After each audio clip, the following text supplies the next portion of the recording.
Bem-vindo ao Papo Espírita, a espiritualidade na sua vida. Sejam todos bem-vindos, esse é o programa Papo Espírita. Hoje o nosso tema é sobre a síndrome de burnout, ou síndrome do esgotamento profissional. Trata-se de um distúrbio emocional crônico caracterizado por exaustão física e mental extrema, diretamente relacionado a um ambiente de trabalho estressante com alta competitividade ou responsabilidade. Diferentemente do estresse comum, o burnout gera uma sensação de esvaziamento, baixa realização profissional e ineficácia do trabalho. Para a gente falar sobre um tema tão atual, né, que afeta tantas pessoas no Brasil e no mundo, a gente convidou o trabalhador da comunhão e médico de família e comunidade, Felipe Mateu Menegassi, que é autor deste livro aqui, que nós vamos apresentar para vocês, o livro dele, Burnout, do colapso ao renascimento, da ruína ao sucesso. É um livro que já está na sua segunda edição, e Felipe vai falar um pouquinho sobre esse tema e sobre essa obra dele, que já está ajudando muita gente. Seja bem-vindo, Felipe. Tudo bom?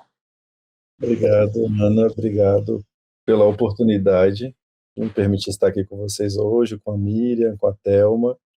É um prazer, né? Eu já assisti o podcast de vocês várias vezes e cada tema mais interessante, um mais interessante do que o outro. Então, para mim é um prazer e uma honra dividir esse espaço com vocês. A honra é nossa, né? E foi interessante como é que nós chegamos a esse programa, porque eu encontrei com o Felipe lá na comunhão no estacionamento. Felipe, eu e ele trabalhamos, né? Ele foi nosso coordenador, quando a gente trabalhou na contação de histórias do Hospital de Base de Brasília. Trabalho muito bacana que a gente fez. E, bom, Felipe, esse livro você escreveu para ser um guia para os que sofrem desse esgotamento, né, emocional, que é um esgotamento extremo, para que eles encontrem um equilíbrio nessa vida sem culpa. Então, vamos dar um panorama dessa síndrome de burnout, tanto no Brasil quanto no exterior, os dados que você tiver, e por que esse tema te chamou tanta atenção a ponto de você querer escrever sobre ele? Então, esse é um tema muito interessante para mim, pessoalmente, porque eu acompanhei vários pacientes, trabalhei e trabalho ainda no SUS, e já há alguns anos, já vai fazer 6 anos, e eu já vi já tive muitos pacientes que chegaram até nós no consultório com muitos sinais e sintomas característicos da síndrome. E assim, quando é com outro, a gente, claro, segue protocolo, segue toda a diretriz, tratamento, etc. O tratamento não é só com o médico, é um tratamento com uma equipe multidisciplinar, então tem terapeuta ocupacional, tem psicólogo, tem enfermeiro, tem nutricionista, tem os médicos envolvidos de outras especialidades também, o médico de família, tem o psiquiatra. A gente junta uma grande equipe para poder lidar com este público. Mas eu, particularmente, tive 2 episódios de burnout. Então, eu tive ele em 2023, na Ceilândia, em Brasília, trabalhando, atendendo muita gente, e aí eu me recuperei. Aí, quando em 2025 eu tive o segundo episódio, conversando com uma neuropsicóloga, ela me falou assim: olha, a escrita é uma forma de terapia. Você falando com um terapeuta ou com um psicólogo é uma forma de terapia, mas escrever o que você sente, o que você vive, é uma terapia. Então, eu falei, vou escrever. Mas, assim, não tinha inicialmente a ideia de publicar o livro. A ideia era de escrever para me tratar dessa segunda vez que eu tive a síndrome de burnout. E aí eu escrevendo, aquilo foi me curando. Então, assim, eu escrevi por meses e aquilo me curou e me fez tão bem que eu falei, se eu terminar esses escritos e eu conseguir me recuperar ou me curar desse processo, talvez eu publique, talvez eu leve a sério e publique como livro. E foi o que aconteceu. Depois de alguns meses eu terminei de escrever, eu me senti que eu me recuperei, eu usei comigo todas as técnicas, toda a parte médica, todo o conhecimento técnico e científico que eu usava com os pacientes, porque não é fácil tratar a síndrome de burnout, não é de um dia, não é igual assim, eu tô com tô com uma infecção de garganta, eu vou ali tomar um antibiótico, tomo um anti-inflamatório, daqui 3 dias eu estou bem. Não, o burnout você vai tratar ao longo de semanas, de meses, então demora, é difícil. E aí eu publiquei e assim, as pessoas foram comprando, foram gostando, então eu tive um retorno muito bacana, foi uma proposta muito bacana. E ela tem uma visão, né, antes de eu passar para a Miriam Thelma, esse livro tem uma visão mais espiritualista, mas você, com o seu conhecimento de doutrina espírita, que você é um trabalhador de doutrina espírita, você pode nos trazer aqui, né, nesse programa, aspectos da terapêutica espírita e dessa visão que vão contribuir também para quem tem uma visão como a nossa, né? Quem conhece um pouco de doutrina e está buscando esse apoio também numa casa espírita, por exemplo. E como é que esta pessoa constrói isso, né? Porque a gente aprende aqui que toda a questão, né, todo o transtorno emocional, ele tem uma construção do espírito, né? Seja uma visão de mundo, seja crenças, tem uma porção, sem falar, né, no aspecto espiritual, da obsessão espiritual, da sintonia que a gente tem. Então, você vai trazer também um pouco disso para nós, né? Quero passar um pouquinho para a Miriam. Miriam tem pergunta. É um tema bastante atual, né? E, Felipe, você não apenas escreve, mas você faz um depoimento, não é? Nada mais real do que a gente vivenciar os ensinamentos, né? Os conhecimentos que a gente tem. Mas eu tenho visto e tenho ouvido que a síndrome de burnout, ela tem muito a ver com 2 aspectos importantes. Um aspecto externo, que é ambiental, né? É o ambiente de trabalho, as relações de trabalho, mas também tem uma questão interna do indivíduo, né? Que eu vou chamar assim de pessoal. No seu livro, você fala sobre sintomas, mas existe um que me chamou bastante atenção, que até se você pudesse destrinchar isso para mim, entre a questão da sensação de fadiga, do excesso, do cansaço, né, que se observa, você colocou que há uma sensação de despersonalização, que é o sentir que não é o mesmo. E aí eu fiquei pensando, sabe, Felipe, quantas vezes a gente não acha que não é o mesmo por mudanças de atitude, mas nesse caso do burnout, como é que funciona essa pressão externa, esse lidar interno do indivíduo, a tal ponto que ele pode se despersonalizar? É um termo médico, né? Essa pergunta é muito interessante, Miriam, muito interessante. A despersonalização é um termo que a gente usa muito na psiquiatria. A gente tem pacientes com transtornos psiquiátricos que chegam até nós, alguns com despersonalização e outros desrealização. Então, o fato de você desrealizar significa que você perde contato com o meio usando os seus 5 sentidos. A gente tem o paladar, a gente tem o olfato, a gente tem a visão, a gente tem o tato. A gente se conecta com o meio ambiente e com as pessoas ao nosso redor, principalmente através dos 5 sentidos, né? A permuta de energia é constante. Quando a pessoa ela entra em crise, ela pode despersonalizar ou desrealizar. São sintomas comuns a uma série de identidades diagnósticas de patologias na psiquiatria. A desrealização você perde o contato com o meio.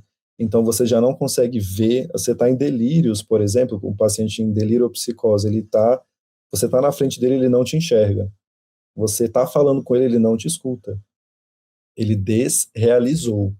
A despersonalização é outro termo interessante que fala quando o paciente ele perde o contato com o seu eu.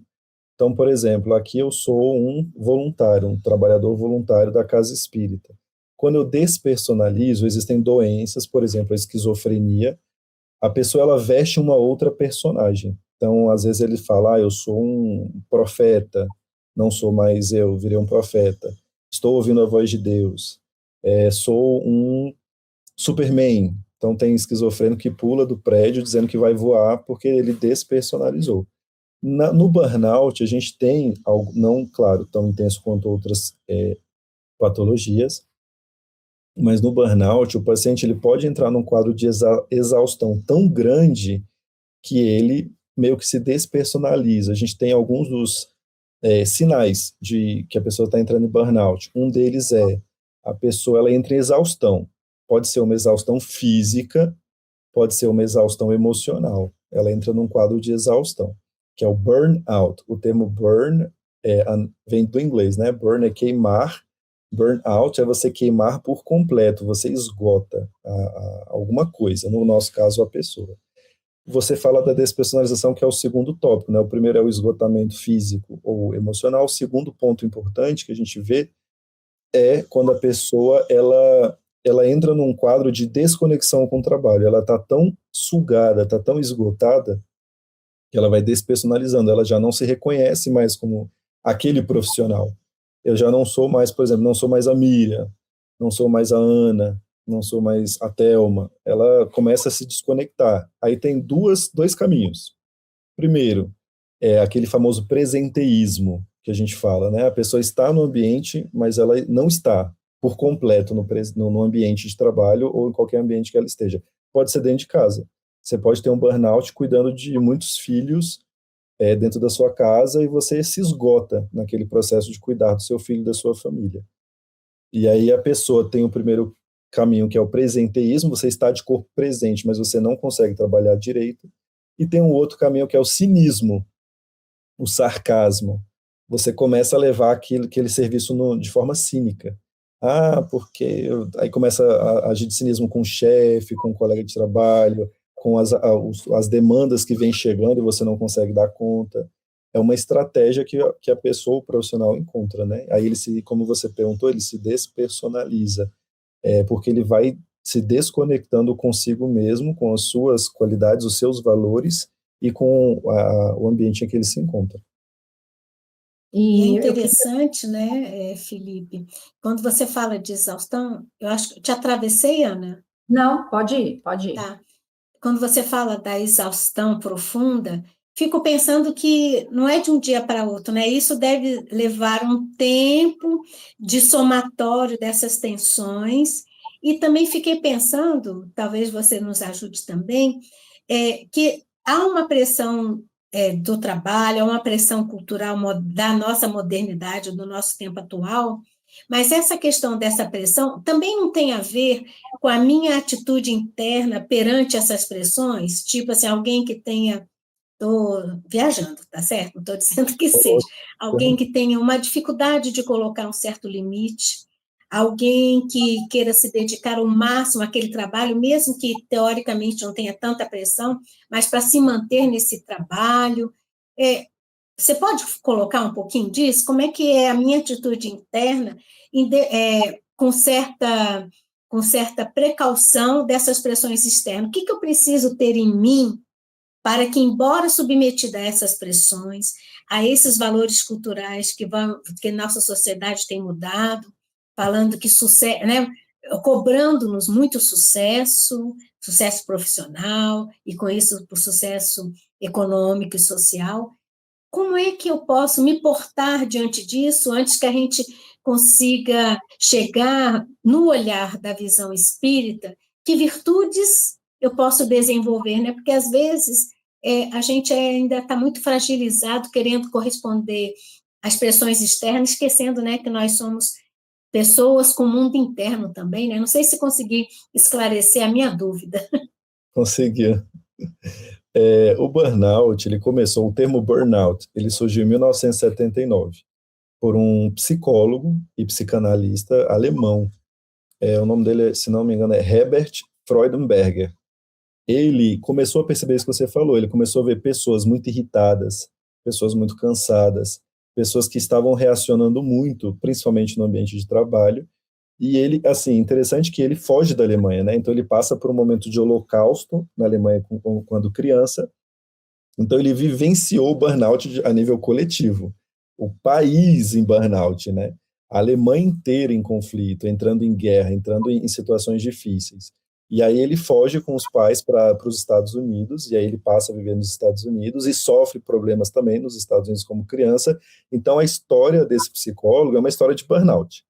Ele percebe ao seu redor o país que ele deixa em conflito no Holocausto, e ele vai tentando entender o que está acontecendo, né? Assim, por que as pessoas inteligentes, pessoas competentes, o burnout, como respondendo ao início da sua pergunta, ele não pega pessoas incompetentes. Pessoas incompetentes, elas são extremamente resistentes a burnout. Elas não conseguem entrar em burnout. Pessoas que abandonam, pessoas que não levam a sério, elas não entram em burnout.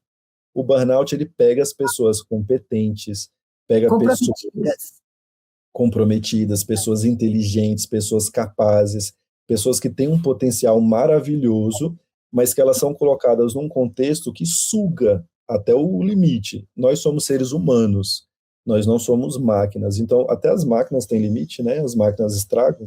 Nós, você pode ser uma pessoa extremamente excelente, competente, perfeita na sua área. Essa pessoa é a que mais está vulnerável ao burnout quando ela entra num cenário igual o Herbert, né, o Freudenberger, ele estava num cenário de guerra.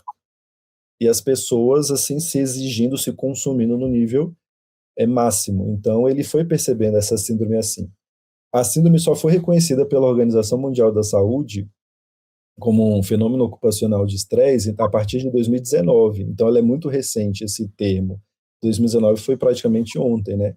E aí a gente traz ele para o contexto de trabalho e a gente percebe que muita gente entra ou já teve sintomas do burnout no mundo. No Brasil, eu estava pesquisando, eu vi que o Conselho Federal de Enfermagem, o COFEN, ele estima que mais ou menos 30% dos brasileiros já tiveram ou estão passando pela síndrome do burnout por conta dessa demanda, né, dessa exaustão, dessa exigência que a gente vive, né, hoje em dia.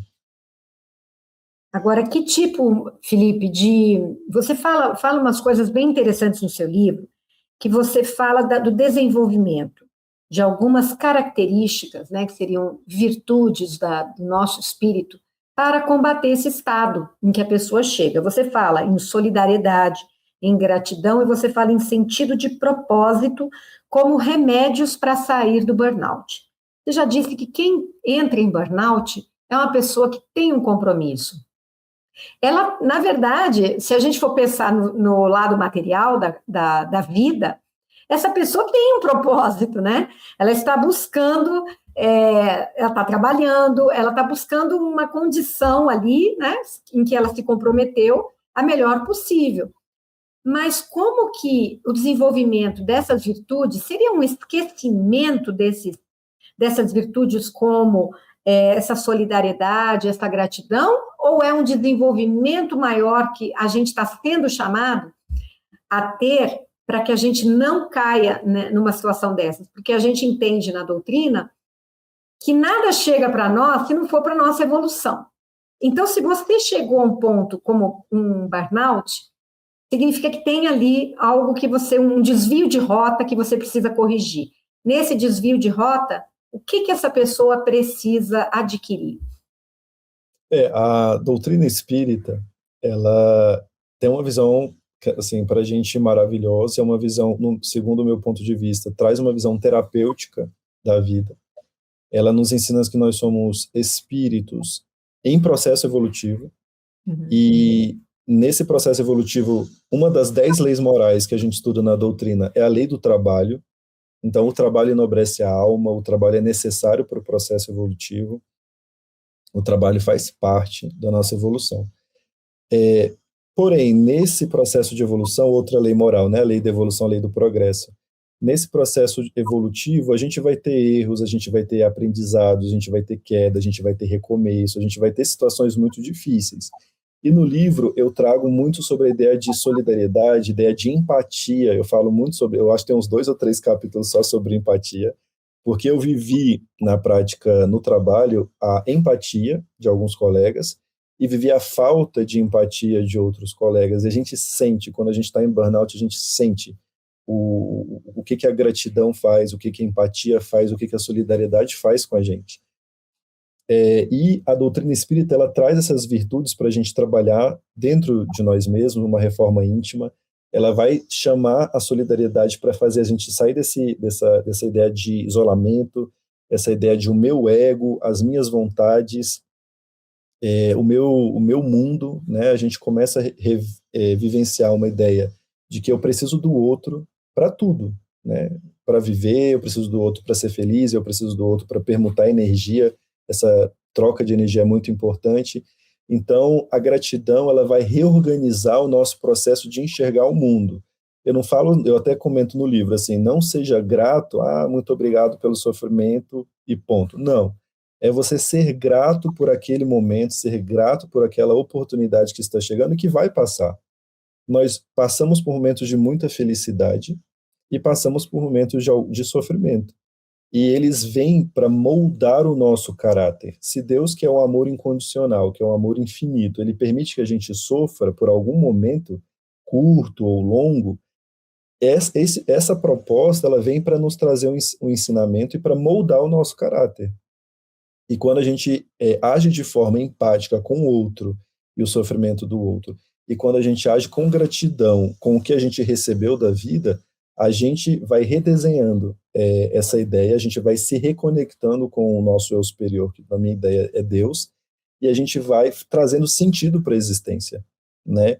Uma das coisas que o burnout faz com o ser humano é fazer ele perder essa conexão consigo mesmo e faz ele se desconectar com o cenário que o cerca e faz ele perder os valores. Muita gente, quando entra em burnout, enlouquece e às vezes comete coisas que em sã consciência não cometeria, porque ela está exausta, está desgastada, está com raiva, está irritada, e aí ela faz coisas, aí você vai perguntar por que a pessoa ela se desconectou, ela perdeu os seus valores. Uhum. Então, o que eu acho legal na doutrina?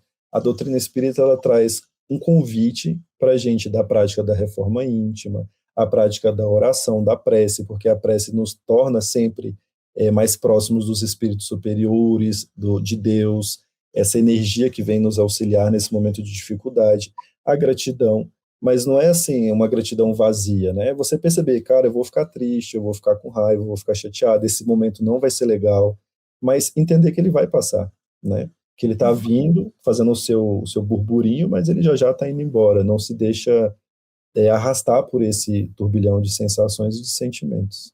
Eu acho que a doutrina espírita ela tem esse papel importante em você reorganizar o seu mundo emocional, essa reforma íntima, e você conseguir enxergar o mesmo cenário de guerra, mas com um olhar um pouquinho mais sublime. Eu vou trazer um exemplo de uma história que a gente já leu nos hospitais, nos contadores de histórias, que fala: deixe de ser um copo, torne-se um lago. O sal, se você coloca um punhado de sal num copo, ele fica muito salgado. E ninguém quer beber.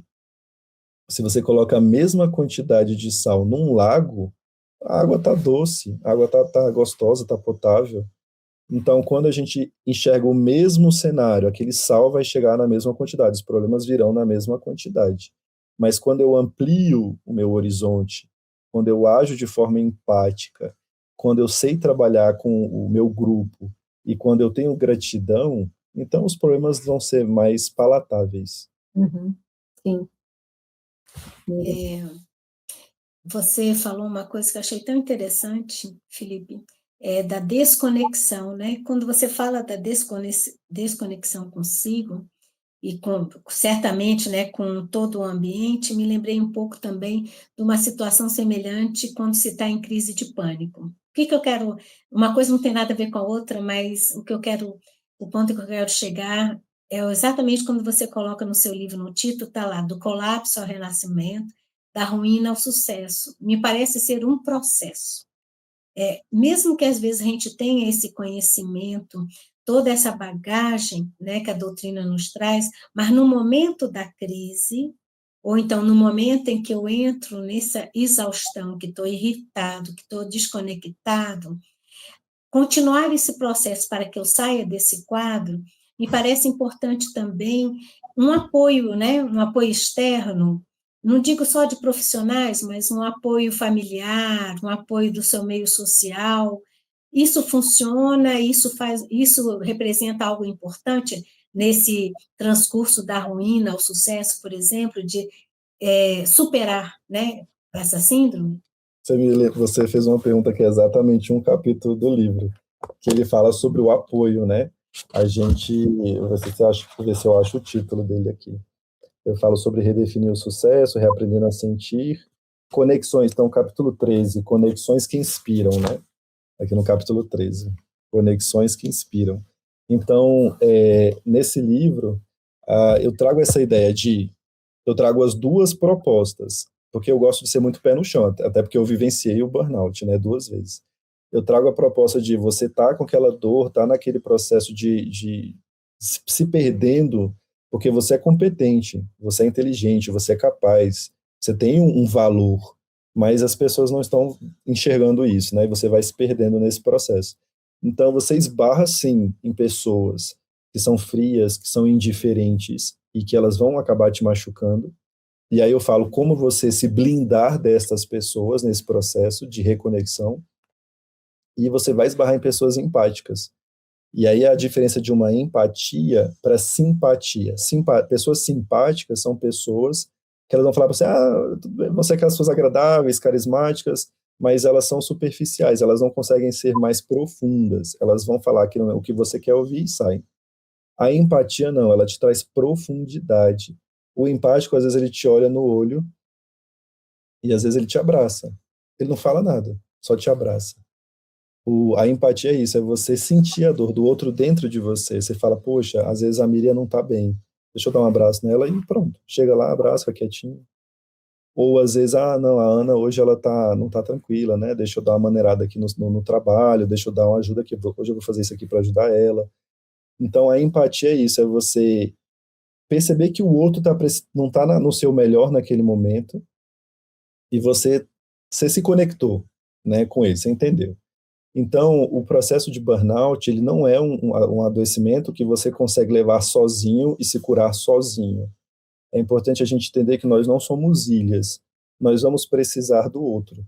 Então, assim, eu vou precisar do outro para me fortalecer. Então, o que eu falo no livro, nessa reconexão, o capítulo Conexões que Curam, que Inspiram?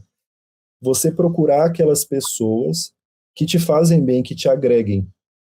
Às vezes não precisa nem falar nada, você chegar perto delas, tá pertinho, né, um aconchego, colo de vó, que a gente fala, né, o colo da vovó, que você vai lá, você abraça, tá ali quietinho, e você vai se reconectando, você sente que é como se você conectasse o telefone na tomada, né, você se recarrega. Então, nós precisamos do outro para nos curarmos da síndrome de burnout. Não, é muito difícil você se curar sozinho, você precisa sim do outro. E, Felipe, que outro aspecto do livro te chama muito a atenção e você acha muito importante dividir aqui com quem está assistindo? Olha, quando eu estava escrevendo o livro, eu tive 2 momentos. Porque, assim, eu trabalho na comunhão espírita como médium e sou psicofônico no meu trabalho principal, na mesa mediúnica. Então, às vezes, a gente da passividade, a gente sente a espiritualidade, né? Então, assim, durante um momento, claro, dentro da mesa mediúnica, dentro de uma casa espírita, protegido, que é a nossa recomendação. Mas eu escrevendo o livro, teve os momentos de madrugada que eu, assim, no final do livro mesmo, eu entrei em delírio, eu senti, gente, eu preciso escrever isso, até a linguagem, quando eu fui reeditar o livro, eu mandei para a editora, para a gente rever, teve uns 2, 3 capítulos que estava escrito em outro tempo, outra linguagem. Eu falei, gente, está desconectado isso aqui, deixa eu reorganizar para ficar próximo, né? Mas eu sentia que era uma mensagem. Nos últimos capítulos eu sentia que era um reforço, uma ajuda, sabe? Então eu sinto que eu não terminei o livro sozinho. Eu sinto que o final eu senti mais poético, mais leve, mais inspirador para mim, porque eu falei que eu escrevi o livro para me curar inicialmente, né? Claro, usando toda a técnica, todo o conhecimento médico e um pouquinho da doutrina também. Mas, para responder a sua pergunta rapidinho, o que eu mais, assim, uma das coisas que me veio à mente agora, que eu gostei muito de botar no livro, eu estava lendo um artigo, esse livro foi escrito durante 1 ano praticamente, né? Eu estava um belo dia, numa tarde, lendo um artigo que ele fala sobre os búfalos. E que os búfalos, eles, quando eles correm, eles estão sempre juntinhos para se proteger.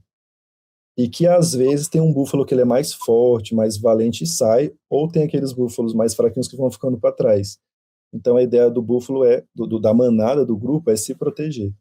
Que os leões, eles já são muito espertos. Eles ficam olhando de longe, percebendo a fragilidade da manada e eles querem O desgarrado.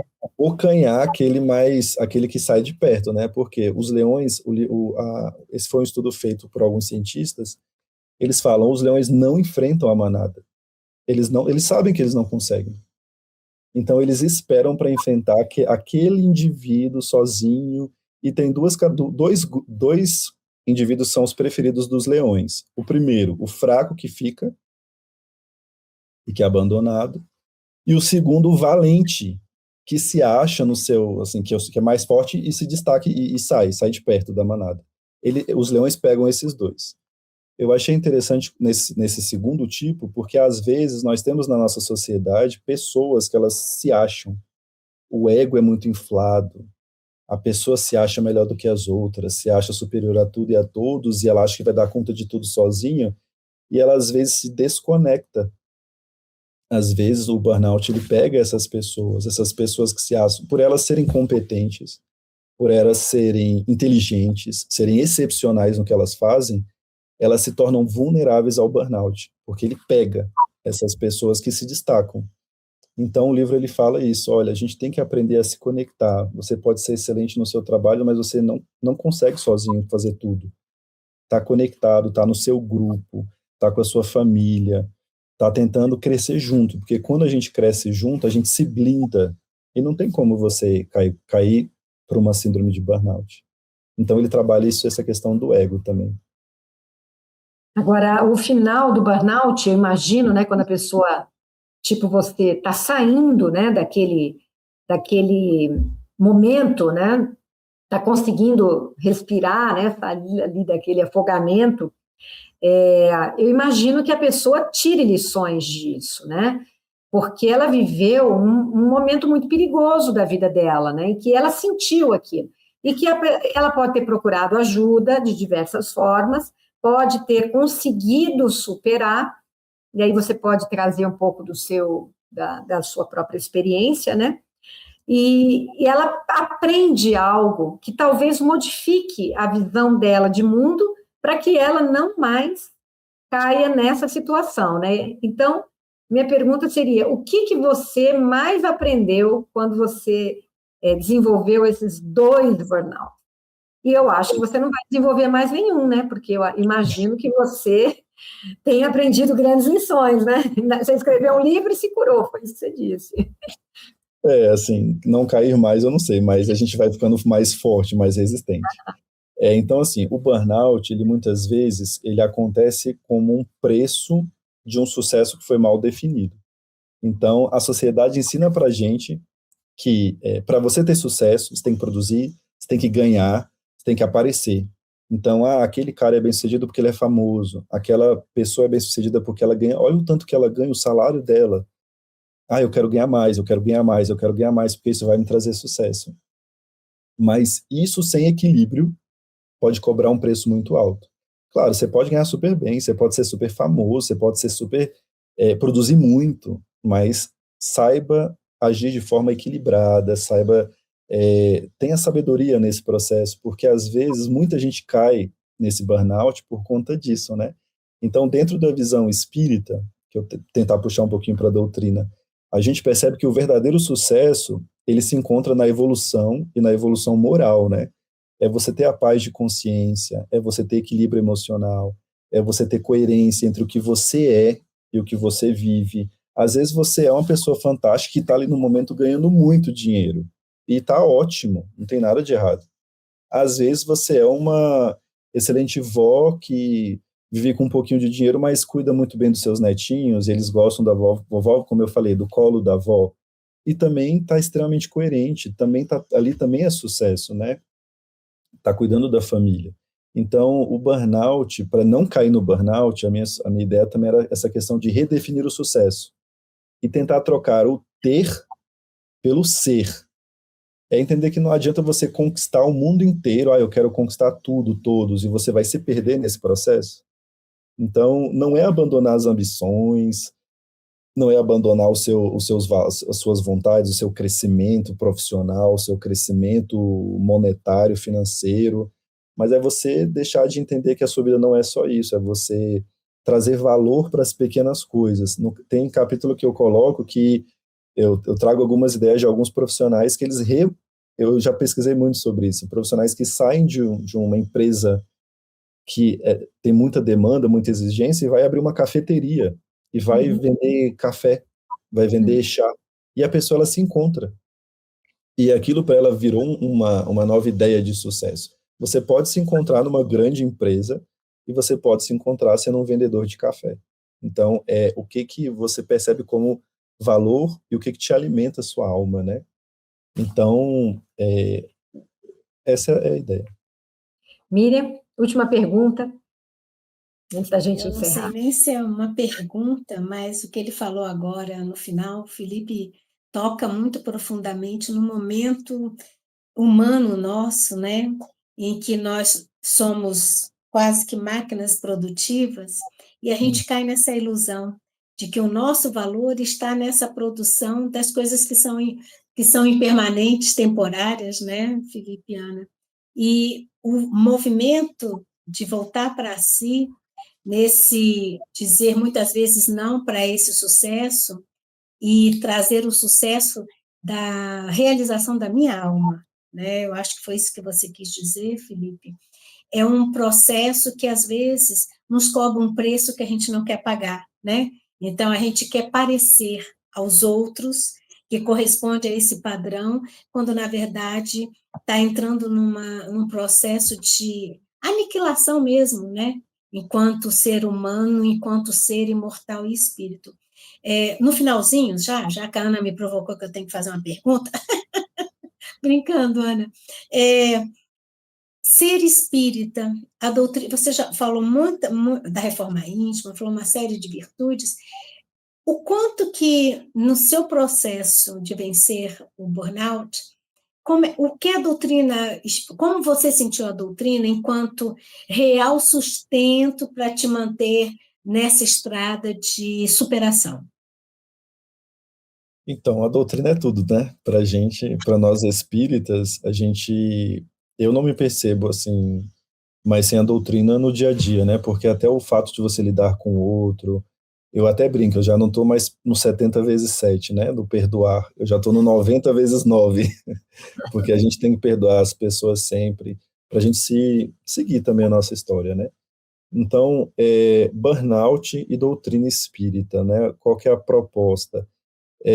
Primeiro, entender que se o burnout chegou, ele não é o fim. Ele é uma chave que você pode usar como uma chave de virada. E aí ele pode ser o reinício de uma nova descoberta, de um novo crescimento. Vou trazer uma cantora que eu vi esses dias, uma frase de uma cantora, estava no Instagram, eu vi a Joelma falando assim sobre o fundo do poço. Ela fala, gente, o fundo do poço é maravilhoso. Ela fala, eu já estive no fundo do poço várias vezes. E ela fala, eu sou hoje uma pessoa muito mais forte, muito mais sábia, porque toda vez que eu saí do fundo do poço, eu saí uma pessoa excepcional, assim. E ela fala, eu não tenho medo do fundo do poço, eu acho que é uma proposta maravilhosa. E eu falo, gente, faz muito sentido. O burnout é isso, ele te joga no fundo do poço.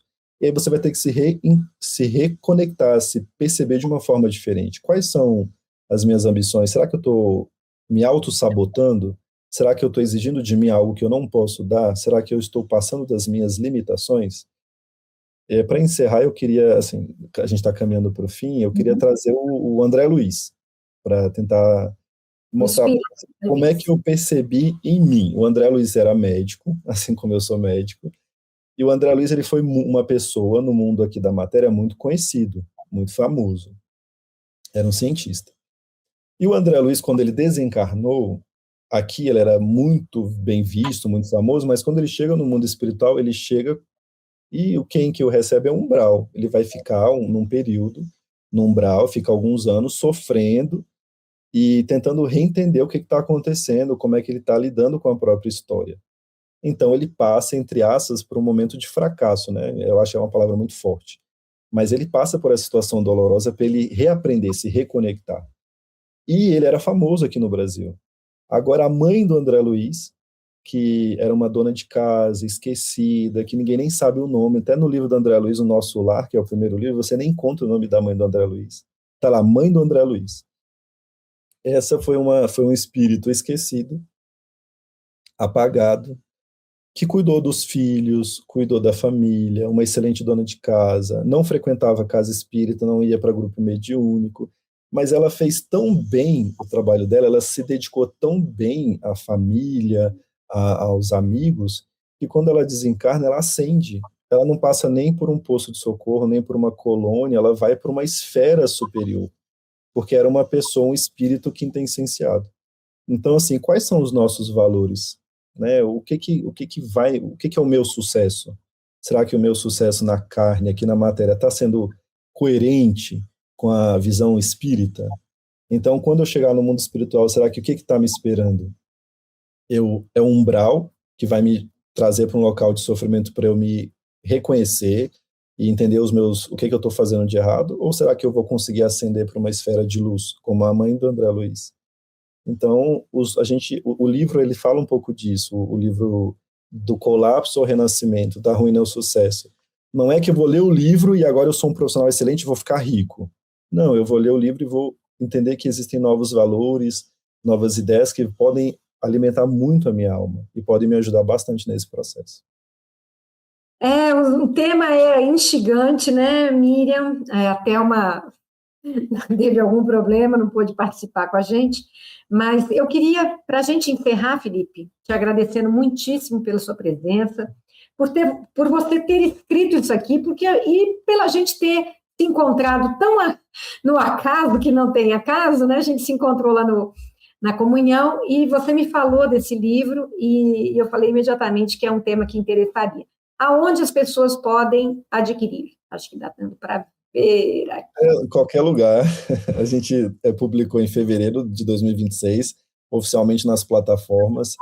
Então, está em várias plataformas da internet. Você encontra, a gente pode falar Amazon, essas plataformas todas. A editora ela foi publicando e está divulgando também. A gente publicou com a editora Viseu. Então, o livro... Não é e-book, né? Ele é livro físico. Tem um livro físico e a gente está desenvolvendo o e-book também, mas o livro físico você encontra, eu acho, nas Americanas, na Submarine, na Amazon, todas essas plataformas de livrarias que você entrar, você acha. Okay. Então, fica o convite para quem nos assistiu, adquirir o livro. Se a pessoa está passando por esse momento, né, e está sentindo isso aqui que a gente descreveu, né, está aí o exemplo do Felipe, que superou 2 burnouts, lançou um livro e, com certeza, aprendeu muita coisa e está aqui compartilhando com a gente. Felipe, super obrigada pela sua presença, Miriam também pela tua participação, e a gente quer agradecer a todos vocês que estiveram conosco, gostaram desse tema, consideram que esse tema é interessante para alguém que vocês conhecem, então distribua, compartilha, porque isso aqui não é uma propaganda de um livro, isso aqui é um compartilhamento de uma experiência. Então, se você achou que isso te ajudou, que pode ajudar outras pessoas, não deixem de deixar like, comentário super importante, e compartilhem também com outras pessoas. Nós somos um programa da TV Comunhão Espírita de Brasília. Você nos acha no YouTube, canal TV Comunhão. Temos uma playlist com mais de 400 programas, acho que uns 430 e poucos a gente já está, né, Miriam? Tem uns 7, 8 anos que a gente está no ar. Felipe, muito obrigada novamente, Miriam também, e para vocês todos que nos assistiram, até semana que vem. Obrigada e até a próxima.